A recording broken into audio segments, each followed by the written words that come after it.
Threats of North Korea have the United States and South Korea on edge tonight. Brian Todd is working the story for us. Brian, what are you learning? Wolf, tonight, new indications that the threat from Kim Jong-un could again be escalating. The monitoring group 38 North has these new satellite pictures from the past few days showing a high level of activity here at North Korea's Punggye-ri nuclear test site. Now, here at the North Portal area, you see what 38 North says is a small vehicle parked right here. You've got supplies and equipment stacked on the ground. In at least 3 places, you've got a mine cart right here. Now, this portal's the same place where North Korea tested nuclear bombs earlier this year and in 2013. It's not clear if this means another nuclear test is imminent, but a U.S. official tells us tonight they are closely watching this activity.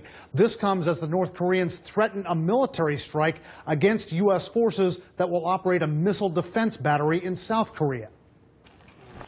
Tonight, along the North Korean border, where nearly 29,000 U.S. soldiers are stationed, a tense standoff over America's plans to deploy an advanced anti-missile system. Kim Jong-un's regime, through one of its news anchors, threatening as soon as that system is set up, North Korea will attack it. It is the unwavering will of our army to deal a ruthless retaliatory strike and turn the South into a sea of fire and a pile of ashes, the moment we have an order to carry it out. The missile system, called THAAD, or Terminal High Altitude Area Defense, is a battery that can shoot down short and medium-range ballistic missiles, the kind that Kim has been test-firing relentlessly in recent months. A Pentagon official tells CNN tonight the U.S. and South Korea decided to deploy THAAD because of, quote, continued belligerence. Experts say the missile batteries will likely be set up on U.S. bases inside South Korea. What could they do against U.S. and South Korean troops manning those positions? Could they strike them?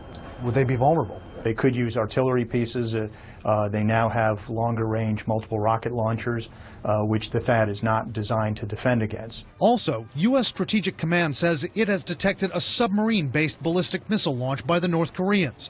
South Korean officials say that test over the weekend was not successful. But the prospect of the North Koreans someday perfecting submarine-launched missiles is alarming to American commanders because they're hard to defend against. They've taken that a giant leap forward by developing a submarine that could creep along coastlines and avoid U.S. naval counteraction and shoot a ballistic missile at some place like Hawaii. A capability that analysts believe the North Koreans could have within 5 years. All of this comes as the U.S. is leveling sanctions against Kim Jong-un for human rights abuses. Tonight, Kim's retaliating, cutting off his only channel of diplomatic communications with the U.S., a channel operated through North Korea's mission to the UN.